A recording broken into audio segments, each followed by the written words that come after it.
শাকটা পানি দিয়ে আগে থেকে ভিজিয়ে রাখছিলাম, এতে করে বালিগুলো নিচে চলে যাবে আর শাকটা খুব সুন্দর পরিষ্কার হবে। তো আমি সবসময় শাকটা এভাবে পরিষ্কার করে নিই।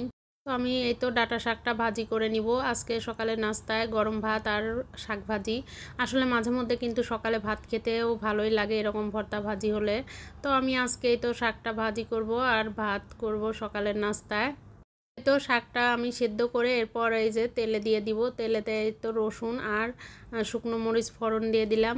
রসুন আর শুকনো মরিচ এভাবে তেলে দিয়ে দিলে কিন্তু শাকটা খুবই মজা হয় খেতে। হ্যালো এভরিওয়ান, আসসালামু আলাইকুম। আপনারা সবাই কেমন আছেন? আশা করি সবাই ভালো আছেন। আলহামদুলিল্লাহ আমরাও ভালো আছি।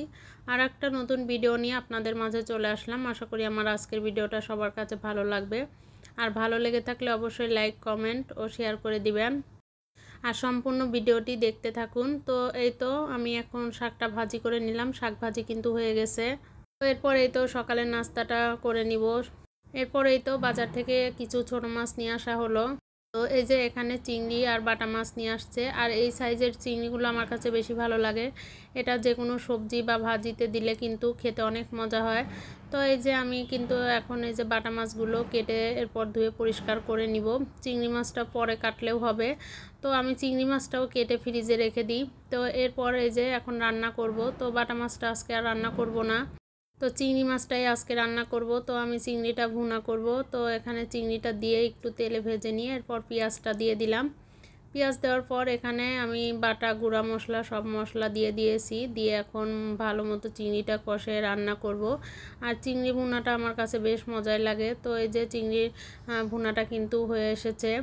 তো এরপর দিক দিয়ে আমি আর একটা তরকারি রান্না করে নিব। তো লতি রান্না করব চিংড়ি মাছ দিয়ে। তো লতিটা বাসায় ছিল, এর কারণে ভাবলাম আজকে শুধু চিংড়ি মাছ দিয়েই সব কিছু করি। তো লতিটাও এখন রান্না করে নিব। এখানে তো পেঁয়াজটা ভেজে নিলাম, এরপর এর ভিতরে লবণ দিয়ে দিলাম। তো পেঁয়াজ আর লবণ দিয়ে একটু ভেজে নিয়ে এরপর এই যে এখানে আদা রসুনের বাটা দিয়ে দিলাম।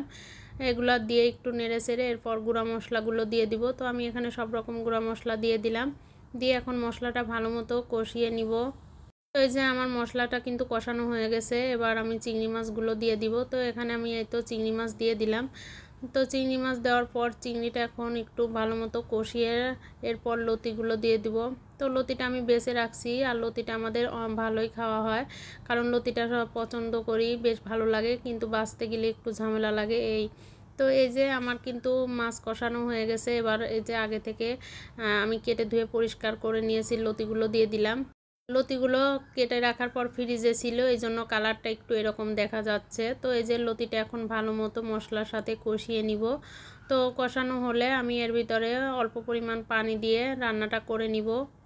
তো এই যে লতিটা কিন্তু আমি অনেকটা সময় নিয়ে ভালো মতো কষিয়ে নিয়েছি। আর লতি রান্না একটু ঝাল ঝাল হলে কিন্তু খেতে বেশি মজা হয়।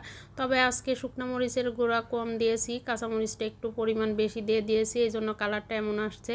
তো এই ছিল আজকে দুপুরে রান্না বান্না। এরপরে যে ভাতটাও বসাই দিয়েছি, ভাতও হয়ে গেছে।